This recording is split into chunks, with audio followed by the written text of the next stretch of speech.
Okay, we're back with another Ask the Agronomist segment sponsored by the Andersons. And joining us again is agronomist Ben Pease. Ben, before we get into our question today, I wanted to ask you about the Andersons and, why did you guys get into sponsoring a segment on the Turf Today podcast? Yeah, so I think we want to partner with Turf today because you guys have the ears of a lot of the end users of our products. And I want to give a face to someone that's kind of usually behind the scenes on the development of these products. And these products usually come from suggestions from end users that are your followers. So I think it completes the circle.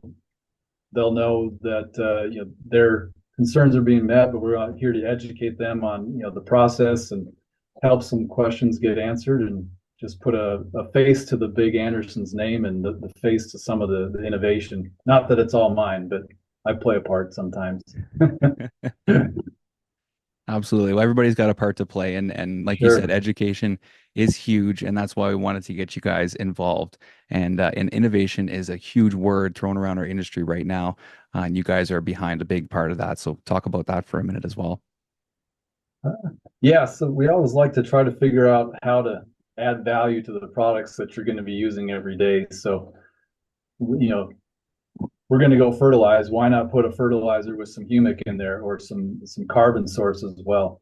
So we can do two things at once and create better turf grass, create better soils. So that's a big driver. It just make things more efficient and effective. Awesome. Well, we're very, very excited to have you guys aboard. And anybody looking to ask a question or, get something that you've always wondered about answered, definitely reach out to us because we'll be happy to get that answered for you. Our question today comes from Dave Bilecki, our good friend, Voice Talk Dave from New York. He is wondering about checking the mix solution pH. Is that necessary? Well, we're mostly granular, but we do have some foliar products as well. So, but yes, his question's a good one. The general answer is yes. Checking the pH of your spray mix solution is a good thing to do. Now, you don't have to do it every time, but really the main times you probably want to do it is when you're adding something new to the tank. So if it's a product that you haven't used as part of your spray program before, that's a great time to get a test kit or send it off. You really want to make sure that you haven't created some sort of situation in the tank that you're not planning for. So get your water tested too is a good starting point because water has a big effect on the pH of your spray solution. Those are good things to think of probably at the beginning of the year, the water one, but throughout the year, if you're going to try out a new product, jar test is always great. You can pH test your little jar test mixture. You're not having a whole tank mixed up before you have a problem. That's a good way to go about it. But yeah, I'd check it. If the pH of your spray solution is off, if it's too high or too low, it could really impact the effectiveness of all your products, the efficacy.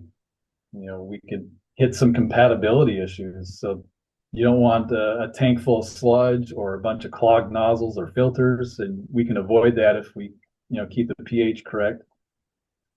If you do some testing, for most turf spray situations, you're going to want the pH just slightly acidic. I say, between 6 and 7 is probably your best bet. Now you can get away with a little bit up and down, but in the sixes is probably optimum.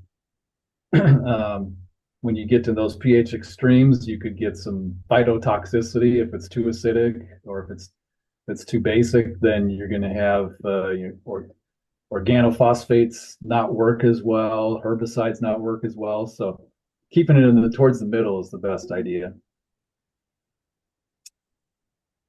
Well, right on. I guess my only question would be then, if you were dealing with a solution that was way too high or way too low, what would be the best way to adjust it to try and get it to, that optimal level?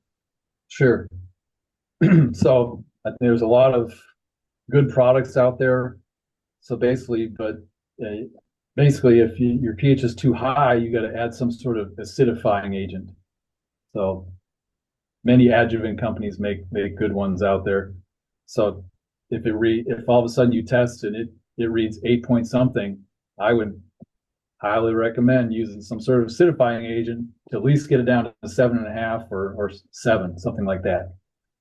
Now, if it's the other side, if it's too low, we're going to add something called a buffering agent, and that brings the pH of the solution up. So if you're, again, the extremes, if you're down below 5.5, you really want to try to get into the sixes. So you get down below 5.5 or 4.5, you could have some efficacy issues, some compatibility issues. So yeah, acidifying agents if it's too high, buffering agent if the pH is too low. Nice. Got to get it right in that sweet spot. Yep. Beautiful. All right, Ben. Well, we appreciate you stopping by this week, and we will see you next week with another great question for Ask the Agronomist. Sounds great. Thank you. And everybody out there listening, if you do have a question, reach out to us, send it in to us, or anybody you know that works for the Andersons, and they'll get it to us as well.